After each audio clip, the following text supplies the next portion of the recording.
everyone, I'm Becky with EmpoweredIndieArtist.com, VoxFox Productions.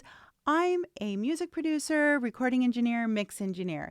And on this video, I wanted to show you how I organize all of the tracks to a pretty complex song in my DAW. I use Cakewalk by BandLab, which actually is a free DAW. If you are on a PC, you have to be using Cakewalk because it is a PC only, even though I think they do have a new Apple version. But for PC owners or people who like PC like me, it can be hard to find a good DAW. Well, Cakewalk is great. So anyway, we're going to dive into this song called Sexy by Isaac Parker. It's one of my favorite songs on his Infatuation album that we did in 2022. And just a fair warning, there's a little bit of swearing. It's a B word. And anyway, I love this song. It's just so freaking sexy and it's full of attitude, but it also has a lot of different moving parts. So I selected this song because, I don't know, if you only have like 10 tracks, then it's like organizing your DAW isn't that big of a deal. But in one that has, how many do we have? Let's see. Oh, 101. Then hey, it's good to keep things organized. So first thing I'm going to do is show you, I do have some old tracks in there. Okay, I like to color code at least the vocals. That helps me keep different types of vocals organized in my brain, which, by the way, if you will subscribe to my email list, I have a free PDF that I'm going to give you called a vocal production cheat sheet. And if you are a vocalist who needs to know how to send vocal files to a producer, this is a really great tool for you. Or if you're new to producing, new to recording, just understanding how to organize vocal files and vocal production. This is meant to help you figure that out. So I hope you'll take advantage and get that PDF. Okay, here we go. So I organize, first of all, in accordance with how I like to organize the mix. So all of my drums and anything percussive is going to be routed to a drum bus. Anything that is just more of a main inner instrument, like synthesizers and keyboards and things like that. Not all of them, but some of them are going to go to this cut bus, which is where I just have a high pass filter to cut those lower frequencies. And then I have, in this song, I have a couple of different bass parts, and they're both going to a bass bus where I have some processing going on. And then, let's see, these actually should be in the old folder. And then in the guitars, I have a gazillion different guitar parts. Let's see how many. All of these. Guitars were done by Ken Rash, and he sent me different guitar parts based on what the guitar is doing, the tone that he's used, even the guitar he's used. So here's one he called Bad Telly. I don't know exactly what the bad means, but the telly is Telecaster. Funky Clean Telly. Let's see what else he has in here. Low chug, high octave, mid telly. So he's labeling them in accordance with how he, what he played, what their role is, and perhaps the guitar or effect that he used. So here's one called Space Clang. Let's see what that sounds like.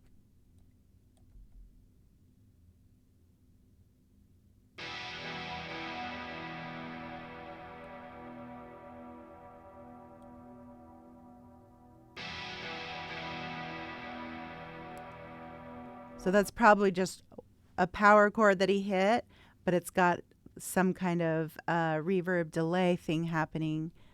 And so he just, when he printed these files, he included that delay, which I love it when guitar players do that if they're really talented with creating effects and tones.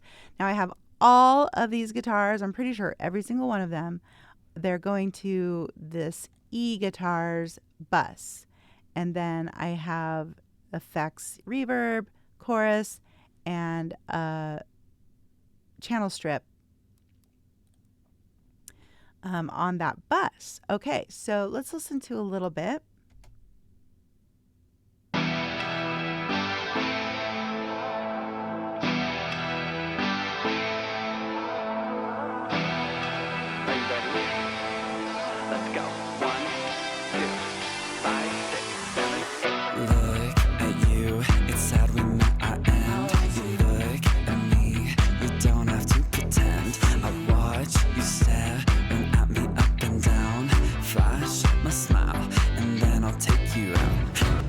Okay, so fun. All right, you can see the vocals. I organize anything that's like a lead vocal is all in this same folder.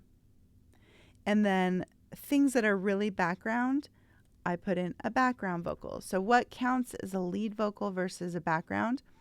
On what we just listened to on this verse, I've got his lead comp dry is what I call it, because I wanted this main lead vocal in his verses and a little bit in the, looks like right before the chorus, to be nice and dry, processed the same way. So I put them on the same file, on the same track. 6, 7, 8. Look at you, it's sad we met our end. You look at me, you don't have. And I have some of the words emphasized with these talking. Let me take that out. You can just hear the talking. Look at you. You look at me, you don't have to pretend. I watch you staring at me up and down. Okay, so all of that, and then here's the dry part before the chorus. Your hair, and you really think you're better off than me? Nah, bitch, I'm still sexy. There's the swear word. Let's see, you can hear that it's a little distorted, and I think I put that on the main vocal, did I? And you really think you're better off than me? Nah, bitch, I'm still sexy. And then echoes and throws on the lead vocal, I like to keep in the same folder. Let's see, where I have a low vocal. It's an octave below the lead vocal.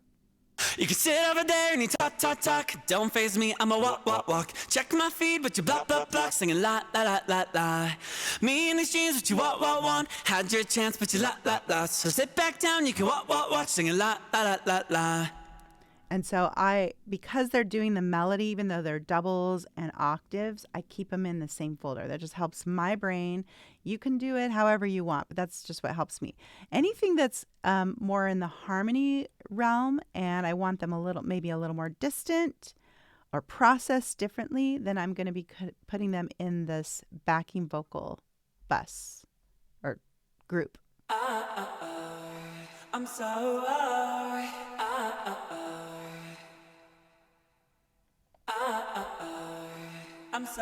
So you can see that I have these backing vocals. They sound quite a bit more reverby. They're processed very different. They're in this folder, and then they're going to BGV's bus. And I have some automation with the effects that I have. I have automation on the verb send, the reverb send, and the volume send. Let's see, what else do we have on this? Oh, I have some talking backing vocals. get in position. He wanted those a little more reverby. That's why I just put them in the backing vocal setting. Let's see, I think they're going to nope, they are going to the lead vocal bus. I don't know why I have them in the backing vocal folder. It might be that I at first had them more reverby and he was like, actually, I want them more dry. And rather than just move them to the other folder, I just routed them to the lead vocal bus to give them to get them a little more dry. So now you can hear that. Ooh, and sure you might be cool, and their eyes are on you, and I think you'd look so good in the bedroom. Hey, then they all just turn my way when I walk into the place, so I don't know what to say. Hey, bitch, I'm still sexy.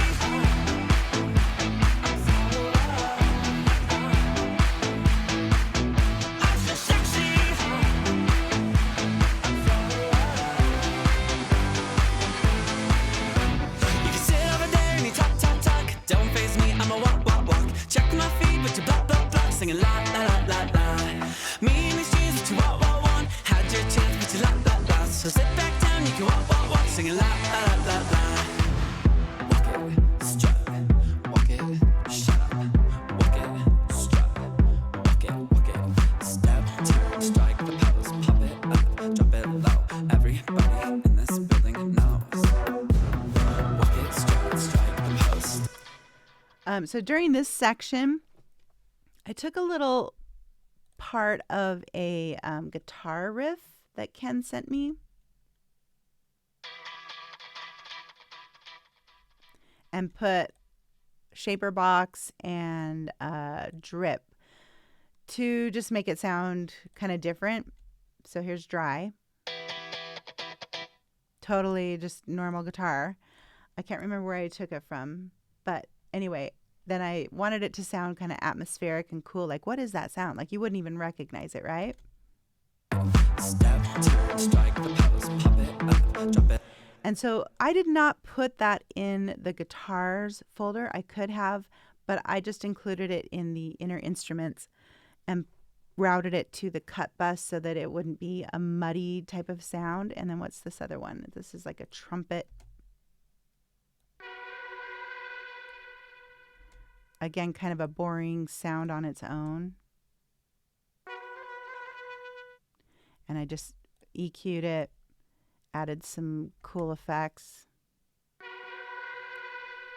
making it darn near unrecognizable, really what it is. And again, put it in this inner instrument bus with all of these other instruments.